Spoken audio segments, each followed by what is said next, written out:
Suppose दो इंसान हैं ए और बी। ए बी की ओर एक बॉल को थ्रो करता है।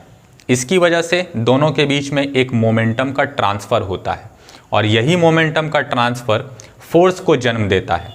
न्यूटन के सेकंड लॉ में इसी फोर्स को डिफाइन किया गया है इसी मोमेंटम के रिस्पेक्ट में, यानी force is the rate of change in momentum. इसी कंसेप्ट को यूज़ करते हुए पार्टिकल फिजिक्स में चारों फंडामेंटल फोर्सेस ऑफ नेचर के ओरिजिन को डिस्क्राइब करने और उन्हें एक्सप्लेन करने के लिए यूज़ किया जाता है। Standard model of particle physics के अनुसार जितनी भी चीज़ें एग्जिस्ट करती हैं, चाहे वो फोर्सेस हों चाहे वो मैटर हों, ये सभी के सभी कुछ फंडामेंटल पार्टिकल्स की वजह से ही ओरिजिनेट होते हैं, जन्म लेते हैं। ये सारे के सारे फंडामेंटल पार्टिकल्स मुख्य रूप से दो तरह के होते हैं।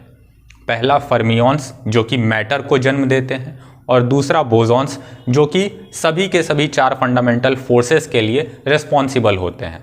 गॉस बोसॉन्स का पहला टाइप है फोटॉन जो कि इलेक्ट्रोमैग्नेटिक इंटरेक्शन या इलेक्ट्रोमैग्नेटिक फोर्स के लिए रिस्पॉन्सिबल होता है। दूसरा होता है डब्ल्यू एंड जी बोसॉन्स जो कि दो हैं संख्या में और ये वीक न्यूक्लियर इंटरेक्शन या वीक न्यूक्लियर फोर्स के लिए रिस्पॉन्सिबल होते हैं।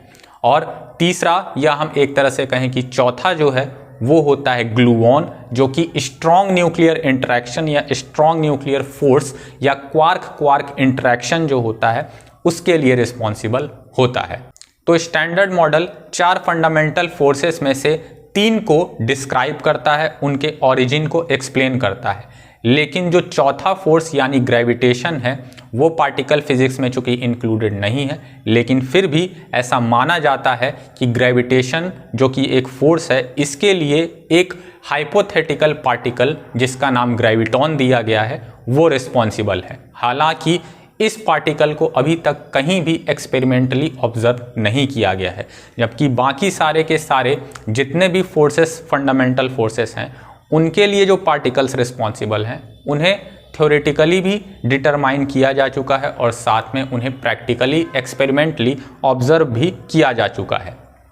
उम्मीद है आपको ये वीडियो से standard model of particle physics का एक मोटा मोटा आइडिया लग गया होगा और यदि आपको ये वीडियो पसंद आए तो इसे एक लाइक ज़रूर दीजिएगा और यदि आपका कोई सुझाव या कोई डाउट अभी भी है तो आप मुझे नीचे कमेंट सेक्शन में ज़रूर बताएं।